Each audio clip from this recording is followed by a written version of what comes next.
C'est un des géants de la finance mondiale.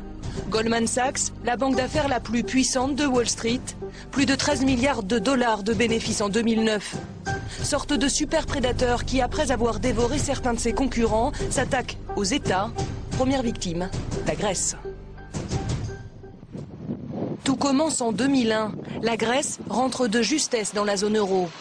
Pour répondre aux critères draconiens européens sans trop se serrer la ceinture, elle fait appel aux experts de Goldman Sachs.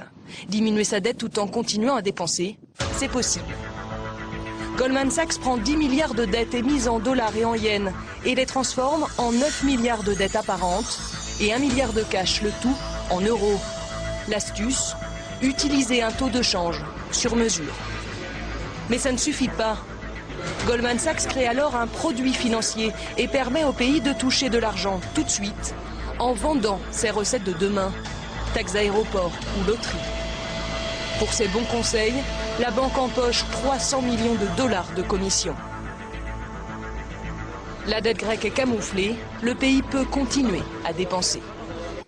Il y a quelques mois, Goldman Sachs aurait proposé à la Grèce de refaire le coup. Le pays a refusé. Sa situation financière l'inquiète déjà beaucoup. Ce que la Grèce ignore, c'est qu'au même moment, la banque américaine parie sur un défaut de paiement d'Athènes en achetant des CDS, sorte d'assurance contre le risque. En clair, Goldman Sachs joue sur tous les tableaux. En achetant massivement ce type de produit, Goldman Sachs a parié en quelque sorte sur la faillite du pays.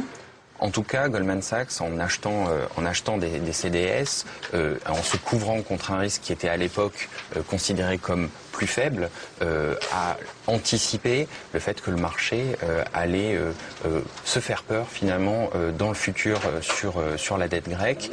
Et c'est vrai que si on achète en juillet un CDS à 100 points de base, donc à 1%, et qu'on le revendait aujourd'hui, le prix de mon assurance a quasiment plus que triplé.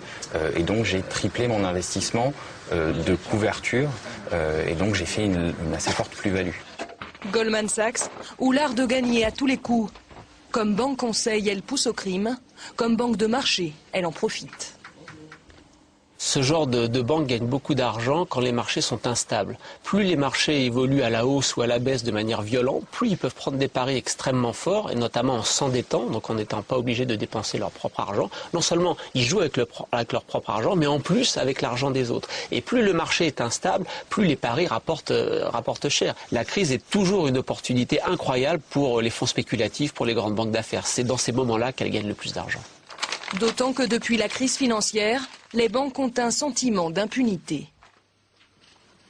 On a créé des mastodontes financiers puisqu'on a aidé un certain nombre de banques, pas toutes, hein, une a fait faillite de façon retentissante, et on a laissé les derniers acteurs sur la piste fusionner, se marier et donc créer des très grosses institutions qui vont avoir un pouvoir de marché impressionnant sur tous les marchés financiers. Donc nous avons des gouvernements qui ne se coordonnent pas face à des acteurs de moins en moins nombreux qui dès lors sont bien mieux coordonnés qu'ils ne l'étaient par le passé.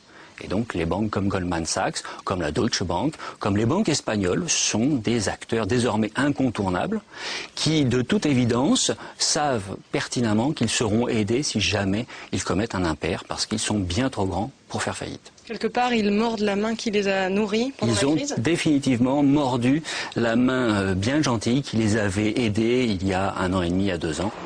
Des méthodes cyniques, mais lucratives. En 2009, aux États-Unis, les salariés du secteur financier auront empoché près de 145 milliards de dollars de rémunération.